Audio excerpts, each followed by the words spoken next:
Hey everybody, thanks so much for stopping by another live episode of Real Estate Titans. I am your host, Greg Fowler, traveling throughout the marketplace, gathering insight, inspiration, what really drives and motivates these top producers, professionals in our marketplace, from realtors, lenders, builders, developers, residential to commercial. Our very special guest and featured Titan today, Camellia Coray. Thanks so much, Camellia, for being on the show. I really appreciate it. I appreciate it. This is really, really exciting just for everybody. I know that there's a lot of professionals out there that are really excited about this episode.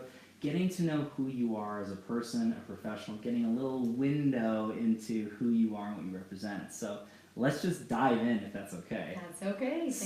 I guess tell everybody a little bit about yourself. All right. So I've been married for 35 years to my best friend, my husband.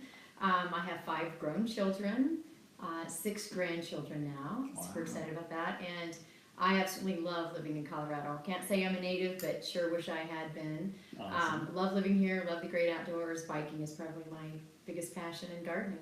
Fantastic. Yeah. Okay, so going into that, what's your background? What kind of got you into the business, that sort of thing? Okay. Well, those 5 children that I mentioned, I actually was a homeschool mom. I was into the educational arena with my children, taught them for about 20 years. Fantastic. And love education. That's really, that is my, I would say, underlying passion of everything I do. Okay. And probably about year 20, I actually got a job at Fairfield Resorts in Pagosa Springs. Okay. And so I was in the marketing department. My job was to check in guests to the resort. And as I was working there, within the first 2 to 3 months, my coworkers, the managers, some of the salespeople, all just started casually mentioning that I should get my real estate license. Interesting. And I thought, this is kind of interesting. What are all these people, what do they see? And Right. at the time, I had no intentions of making the job a career or even going into the workforce. I still had a couple of children at home. Okay. So it was kind of an interesting eye-opener that I had 5, 6, 7, 8 people just randomly just mention, hey, have you ever thought about getting your real estate license? You'd be really great. Right. The turning point was when my guests that were checking in at the resort were mentioning, these are perfect strangers. They met me, we engaged for maybe 5-10 minutes, and on their way out they said, oh, by the way, have you ever thought about getting your real estate license? You'd be great.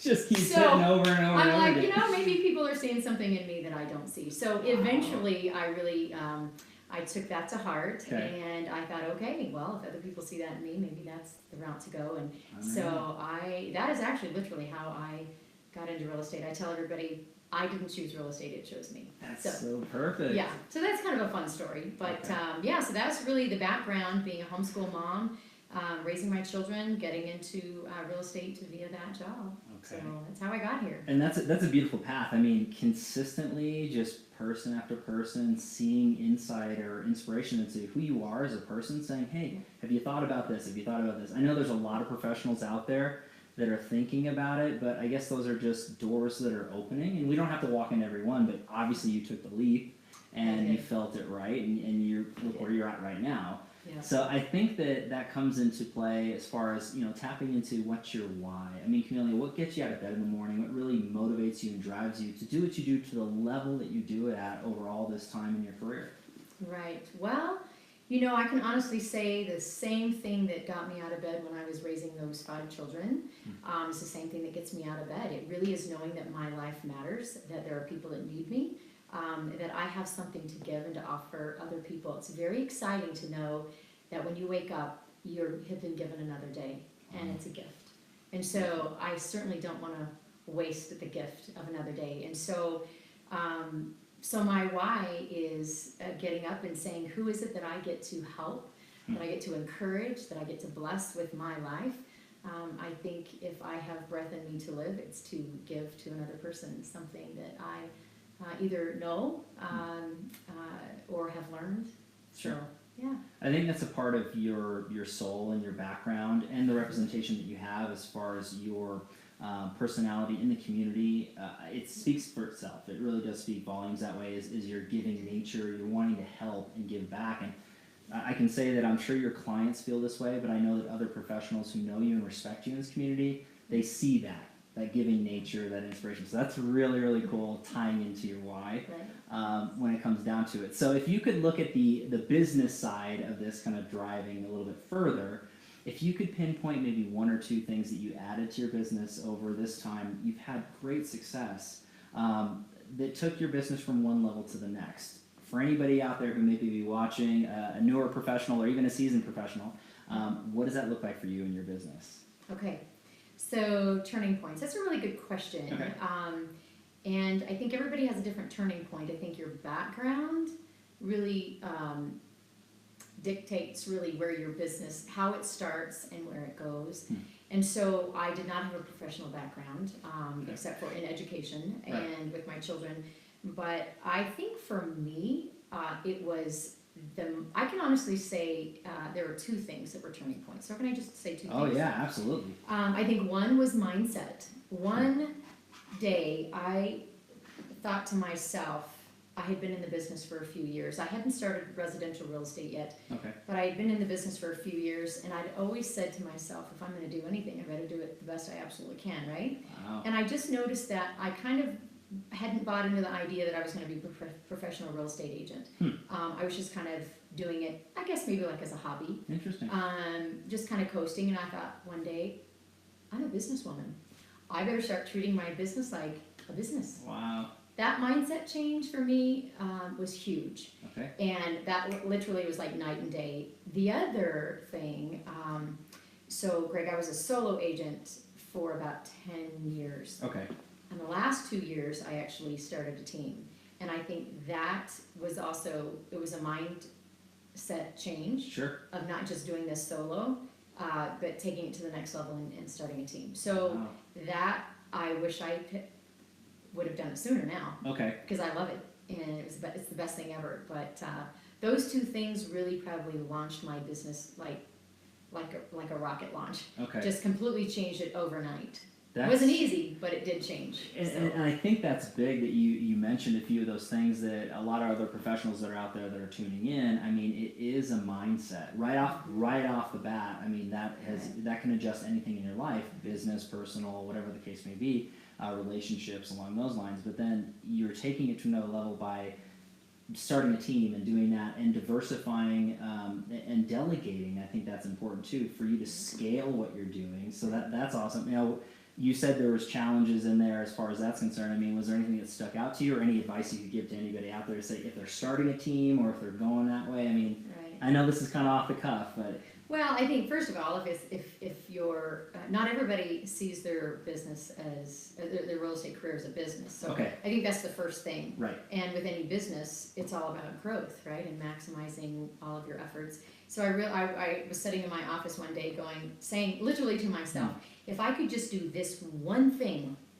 I could run. I felt like I was just walking or jogging, but I'm like, if I could just do one thing, I could run. Wow. If I could just offload this to another person and this to another person and just take what I do best. There's certain things that I do very, very well, and the rest, you know, it's a little more of a burden.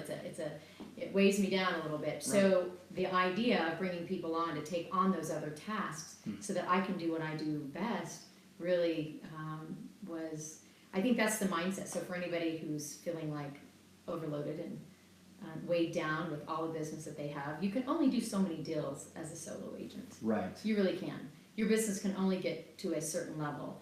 And it can be a team with not other agents. It's just admin. You're bringing on a transaction coordinator or a listing coordinator or a showing agent, things like that. Okay. You don't necessarily have to bring other agents on. I certainly had, before I brought other agents on my team, I had administrative. Okay. Yeah, so did that part-time first and then full-time, and then now there's 5 agents, 3 admin, and I love it. It's a whole different way of seeing real estate and doing real estate, but yeah, it's the whole mindset.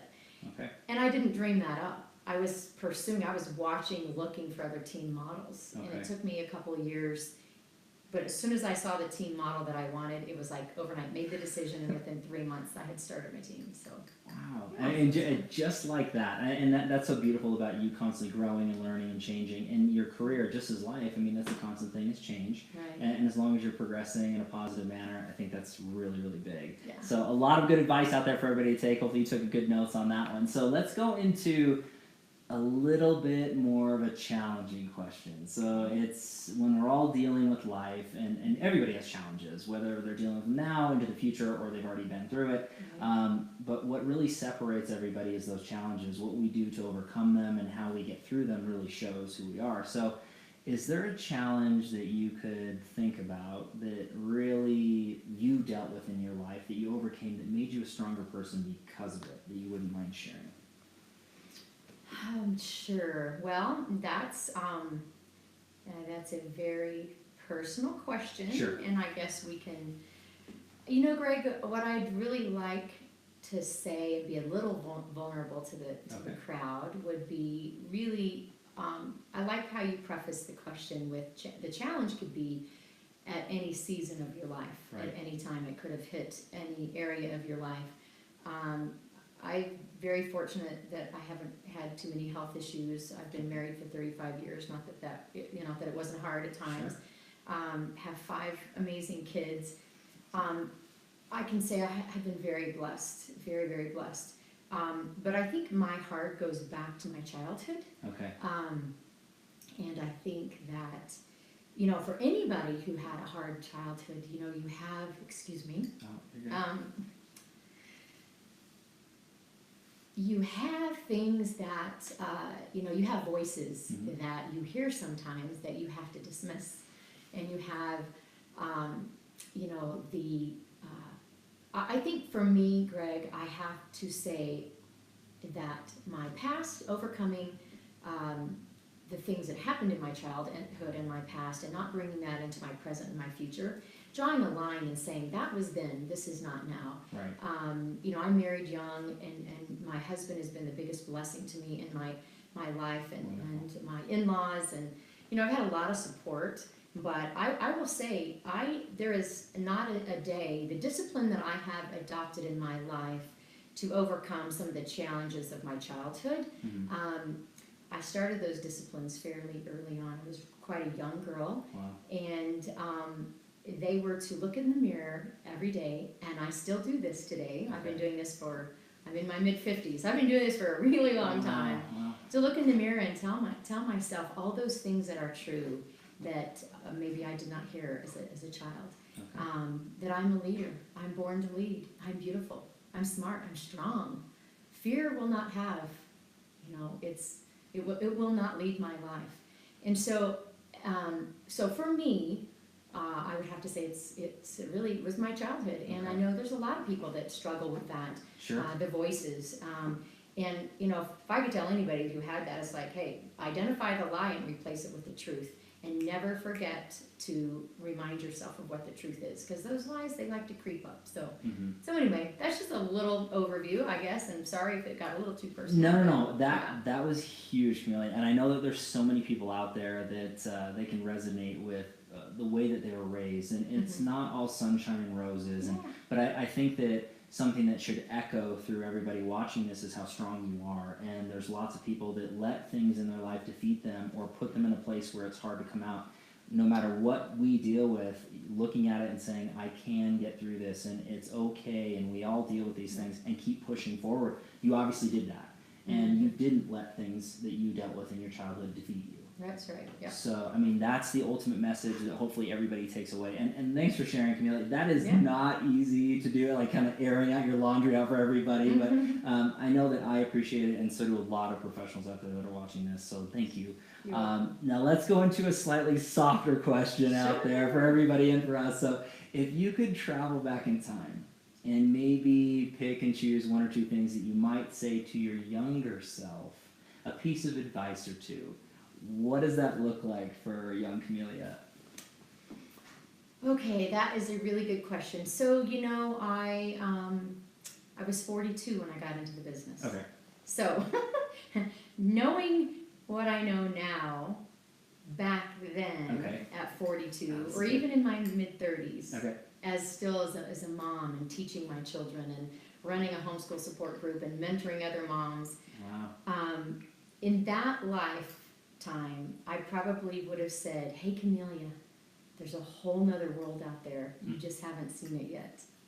Wow. Okay. And my life was so, my children, my home, other families, my passion was to serve and give and really bring the best out of everybody. But I would have never equated that into the business world in a million years. Wow. And so the excitement of how I live my life now, I had not an inkling of what the professional world could have been like. So for any moms that are watching this, people considering getting into real estate, hey, there's a whole nother world after mommyhood. And I will say it's the greatest thing I've ever done is be a mother and a wife, hands down. But when that's over, here I am in my mid-50s, you know, in a completely different world, completely different life, and I love it. And I think if I'd have had a little glimpse then, I probably would have been afraid. I'm like, no, not me. Exactly. But I would just say, hey, everything you're doing now in your home, the order to homeschool children, to run a school, to run a support group, to mentor other moms and other, other kids, the discipline and the structure of that was the best preparation for what I do now in real estate. Wow. I just didn't know it until I got into real estate and I started implementing some of those same things. So I think, I think the question is, what would I tell my younger self? That everything that you're doing, all the disciplines, all the routines, all that is going to pay off, and you're going to be able to apply it to another field and actually have a career. Wow. That's what I would tell my younger self. That's huge. I know that when you're talking about looking at young Camellia and saying just keep on keeping on. I mean, keep doing what you're doing. The path is there. Just keep knocking it out. I think that speaks volumes about your professionalism and who you are, and why I would like to consider you a Titan amongst so many other things. But it's your giving nature, your attitude, your thought process. It's not about me. It's about the people, your clients, and your family. That really speaks volumes. So that's a big thing. That's huge. And not just for young Camellia, but for everybody out there. I mean, seriously, just keep moving, keep going. As long as you're doing the right things, as long as you're trying to propel, greatness in your mind and helping other people grow, you can't fail one way or the other. So I think that was really, really good advice into that. So let's go into a different question when you're talking about feeding your mind. Okay. So this one I love, and when it comes down to books you're reading, podcasts you're listening to, maybe influencers on social media, or public speakers, what are you feeding your mind? What sticks out to you when it comes to that? Great. Okay, that's a good question. And I'm always curious. I love hearing what other people do, where they go, where they get their inspiration. And I'll say that the number one book is the book. It's the Bible. I read that, just, the wisdom, Proverbs, that is a foundational book. It always has been my entire life. There's so much to gain from that. That's a foundational book. And the other books that I read, podcasts, I think leaders are readers. I've always felt that. Okay. And as you read about other great men and women in history, you get that they read and they socialized and they tapped into other great minds. And so I actually am a fan of Blinkist. It's an app that is a synopsis of great books that are read. Anyway, Blinkist. is and so I can read a book a day or a book every 2 days as I'm driving and listening to the different chapters being read. It's different than the audiobooks. The audiobooks are a full read. These are kind of like the cliff notes of these great books. So I can honestly say that is probably a big piece of the action. I'm a huge proponent of the Tom Ferry organization. Oh, wonderful. Not just Tom Ferry himself and his vision, his aspirations, and his, he wants to see agents be great. He's passionate about that. Sure. But the other professionals in the industry. And so as a professional real estate agent and team lead, I've made it a point to interview and talk on the phone and mastermind with agents across the country through the Tom Ferry organization. It's just amazing the wealth of knowledge that's out there. So, in actual books that I'm reading, I happen to be reading 2 books by Peter Diamandis. And and they're all just about acknowledging where you're at, what the future has, financial growth, and wealth, the disciplines of self. Okay. So, how many books out there? Like, there's 100 books. So Right. he's constantly just reading. So, Sure. but those are some. And then as a team, my team, we are reading the Fanatical Prospecting as a new book we're reading. Yeah, reading as a team. So Okay. I picked that. We pick 4 books a year to read as a team. So That's that's the one we're on now. But Okay. yeah. I think that's a beautiful discipline, and you said, when it comes down to, leaders or learners, or you can say learners or earners, there's all different, Right. breakdowns of that. Right. But you doing it as a team, that's something that you're the first Titan to mention that as team reads or getting Yeah. together that way, and I think that's awesome. I think a lot of professionals can take that away, is not just feeding your own mind, but also encouraging your teammates or other colleagues to, hey, let's get together and mastermind, let's brainstorm, whether it's with a national coach or whether it's just locally with the professionals in your office. I think that's huge advice for a lot of people, just feeding your mind, but then with the community as well. So that's really, really cool. And just so everybody knows, as usual, I'll have all the links to all the different books and podcasts, anything along those lines, in the comments or description below, so you can follow and read along with what Camellia is reading as well. So that's really cool. So this has been fantastic. We got one more question left that's chock full of knowledge and information. I know this is insane. So if you could sum up your brand as a professional, as a person, individual, with a mantra, a quote, something you live by, what does that look like for you and your brand? Okay. So how about if I give you a couple? Hit me. Okay. Yeah. So my team knows this. Anybody that knows me knows this quote. I think it's a quote for life, but I think it's so applicable to this business. I don't know how long I've been saying it to myself and then sharing it with my team, but life is hard. Mm-hmm. But hard is not bad. It's just hard. Awesome. But inside every hard, there's a gift. Wow. And that is what I have learned in life. And so that is a foundational quote about things being hard. But I will also say, as a person with a background, a childhood that was a struggle to crawl out of. The quote, it's a quote actually from Princess Diary, the movie Princess Diary. Okay, It's about courage and fear. And when I watched that movie years ago, I don't know when it was out, but I remind myself of this quote every so often, and it says, "Courage is not the absence of fear. It's the knowledge that there's something out there greater than fear." Wow. And so because I know that when fear wants to show up, I say absolutely not, because there's something out there greater. And the courage comes from the knowledge that there's something out there that's greater than fear. So when fear shows up, I'm like, no. Get out of here. That's right, there's something better. So, but I'm also a firm believer that you should bloom where you're planted. And so my mother taught me that years and years ago. I remember that from a young girl. And my favorite thing to receive from anybody is a bouquet of flowers. So I'm going to bloom where. All right, everybody, just so you know. Daisies, white daisies, they're my favorite. Camellia said it, everybody. No, that's really great. And there's so many things for people to live by, and really summing up your brand. I think that's beautifully done, Camellia. So this has really been an amazing journey. Thanks so much for being on the show. I know you're super busy. I definitely want to say you're an official real estate titan in my book. So I want to thank you so much again for being on the show. Thank you. This has been fantastic. So everybody, thanks again for your time and attention. I really appreciate all the support and effort. As always, live every Tuesday and Friday afternoons, different location, different Titan, really showcasing the top real estate professionals in our community. Thanks so much again, and we'll definitely catch you on the next live episode of Real Estate Titans. Take care. Thanks. And